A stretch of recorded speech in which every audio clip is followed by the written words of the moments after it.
নমস্কার বন্ধুরা, আমি Indrani. Soma kitchen with travel ব্লগসে আপনাদের সকলকে স্বাগত।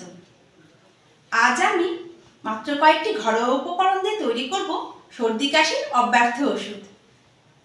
আসুন এই সর্দি কাশির সিরাপ বা টনিকের রেসিপিটি দেখে নেওয়া যাক। প্রথমে আমি গ্যাসটা অন করে নিয়েছি আর এরকম একটা গামলা বসিয়ে দিয়েছি। এবারে এই গামলায় আমি একে একে করে এই বাটির 6 বাটি জল দিয়ে দেব।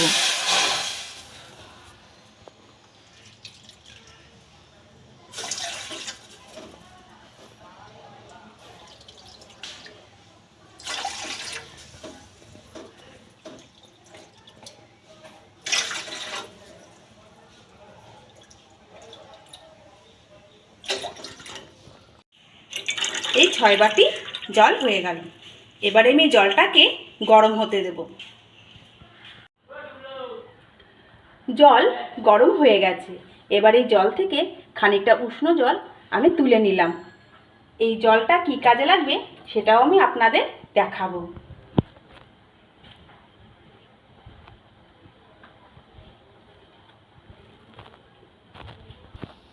এবার দেখুন আমি এই গাছ থেকে কটা লাল বাসক পাতা তুলে নিয়ে এসেছি।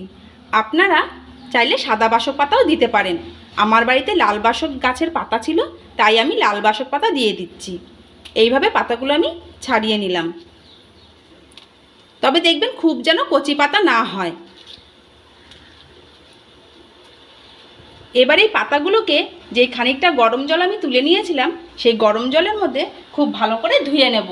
ধুয়ে তারপর আমি এই জলের মধ্যে দেব, কারণ এই বর্ষাকালে বা যে কোনো সময় গাছের পাতায় নানা রকম জীবাণু থাকে।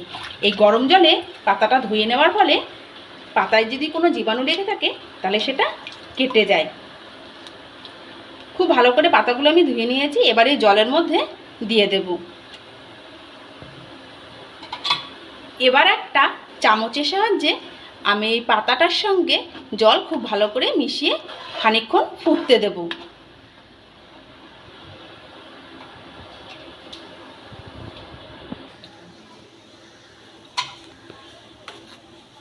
এই লাল বাসক পাতা জলের রং একেবারে চেঞ্জ করে দেয়। এবার আমি এই জলের মধ্যে দিয়ে দেব কয়েকটা তুলসী পাতা।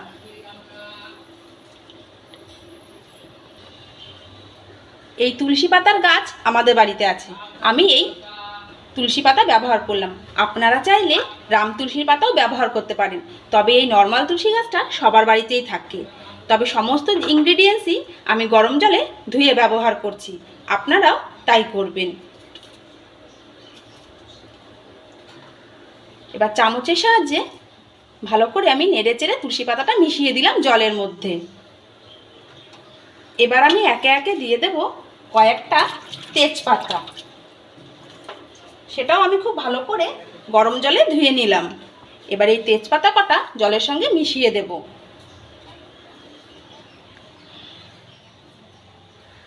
এই সমস্ত ইনগ্রিডিয়েন্টসই সবার বাড়িতে পাওয়া যায়, তাই এইসব জিনিস দিয়েই আমরা ঘরে তৈরি করে নিচ্ছি এই কাশির মহা ঔষধ।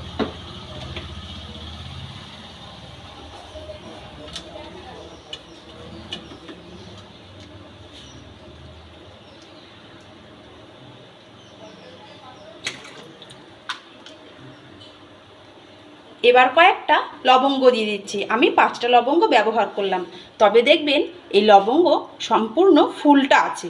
দেখুন এরকম সম্পূর্ণ ফুল দেখে আপনারা 5 থেকে 6টা লবঙ্গ দিয়ে দেবেন।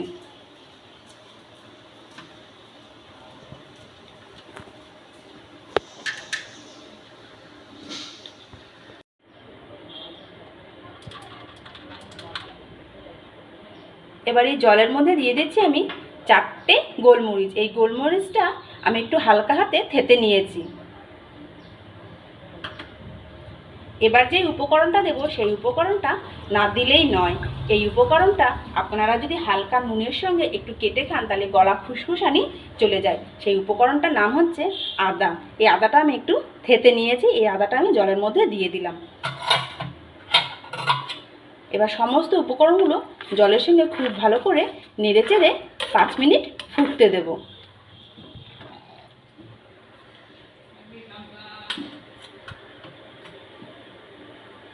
ভিডিওটি স্কিপ করে দেখবেন না, কারণ এখনও অনেক ইনগ্রিডিয়েন্টস দেওয়া বাকি আছে, তাই পুরো ভিডিওটি দেখতে থাকুন। এবারেই যে টনিকটা আমি বানাচ্ছি সেই টনিকের সিরাপের স্বাদটা চেঞ্জ করার জন্য, অর্থাৎ স্বাদে একটু মিষ্টি ভাব আনার জন্য আমি দিয়ে দেব দুলালের তালমিছরি।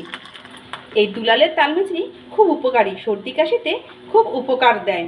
এই সমস্ত উপকরণগুলো আমি এবার জলের সঙ্গে কিছুক্ষণ ফুটতে দেব, আর মাঝে মাঝে একটা চামচের সাহায্যে আমি এরকম করে জলটা নেড়ে দেব।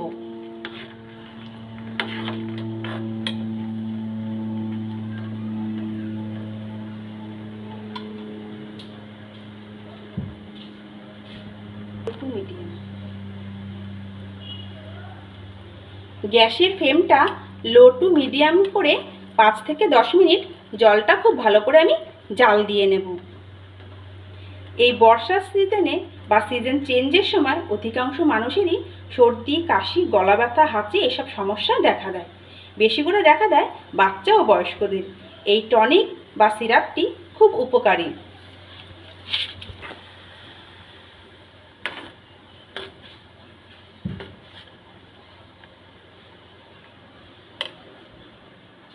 খুব ভালো করে উপকরণগুলি জলের সঙ্গে ফুটছে। দেখুন আস্তে আস্তে জলের কালারটাও অনেকটা চেঞ্জ হয়ে গেছে। এরকম অবস্থায় আমি আরও কিছুক্ষণ এই সমস্ত উপকরণ দিয়ে জলটা ফুটিয়ে নেব।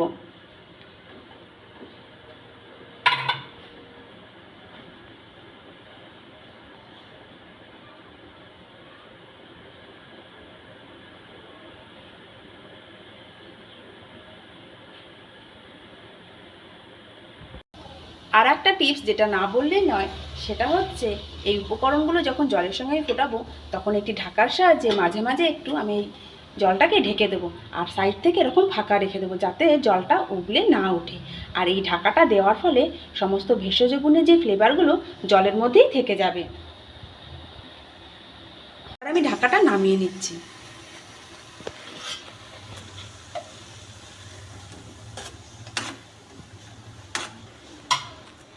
দেখতে দেখতে জলের কালারটা চেঞ্জ হয়ে লাল হয়ে গেছে। এই কাড়া বা উপশমটি মোটামুটি রেডি হয়ে গেছে। এই উপশমটি আপনারা একটি ফ্ল্যাক্সে ঢেলে রাখবেন, আর ঈষদুষ্ণ অবস্থায় দিনে 3 বার করে খাবেন। খেলে কাশিতে খুব উপশম দেয়। দীর্ঘদিন বুকে জমে থাকা সর্দির ক্ষেত্রেও এটি খুব উপকারী। কোনো রকম কেমিক্যাল ছাড়াই ঘরে তৈরি হয়ে যায় সর্দি কাশির মহা ঔষধ। এবার আমি গ্যাসের ফ্লেমটা বন্ধ করে দেবো। ফ্ল্যাক্সি ঢালার আগে অবশ্যই একটি ছেঁকনির সাহায্যে ছেঁকে নেবেন। এই টনিক বা সিরাপ সম্পর্কে আপনাদের কোনো জিজ্ঞাসা থাকলে আমাকে কমেন্ট বক্সে অবশ্যই কমেন্ট করে জানাবেন। ভিডিওটি আপনাদের ভালো লেগে থাকলে প্লিজ লাইক দেবেন, শেয়ারও করবেন। যদি আমার চ্যানেলে নতুন হয়ে থাকেন চ্যানেলটিকে অবশ্যই সাবস্ক্রাইব করে নেবেন। এই উপশমটা আমি আপনাদের একটু খেয়ে দেখাচ্ছি।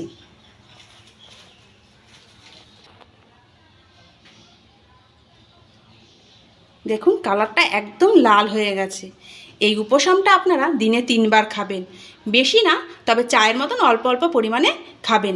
ঈষদুষ্ণ অবস্থায় খাবেন, খুব গরম খাবেন না, আর ঠান্ডা অবস্থাতেও খাবেন না। এটা বাচ্চা বয়স্ক সকল মানুষেরই খেতে পারবে, বয়সের কোনো লিমিট নেই। সকল বয়সের মানুষই এই উপশমটি খেতে পারবে, আর এই সিরাপটি খেলে সবার ক্ষেত্রেই একই গুণ কাজ করবে। উপকারিতা সবাই সমান পাবে। দেখুন এটা আমি হালকা একটু ঠান্ডা করে নিয়েছি, হালকা হালকা গরম আছে। এবার আমি উপশমটা আপনাদের খেয়ে দেখাচ্ছি।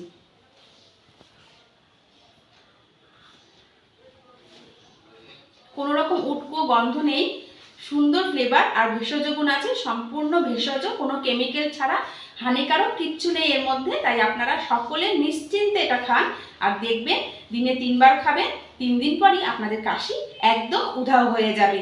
আর অনেক দিন ধরে যদি বুকে সর্দি জমে থাকে তাহলে এই সিরাপ বা টনিকটি খেলে সেই জমে থাকা সর্দিটাও বেরিয়ে যাবে, আপনাদের শরীরটা অনেকটা হালকা বোধ হবে। আপনারা বাড়িতে এরকম বানিয়ে খাবেন। আর এই ভিডিওটি আপনাদের কেমন লাগলো অবশ্যই কমেন্ট করে জানাবেন। এরকম নতুন নতুন ভিডিও পেতে আমার চ্যানেলটি সাবস্ক্রাইব করে আমার পাশে থাকবেন।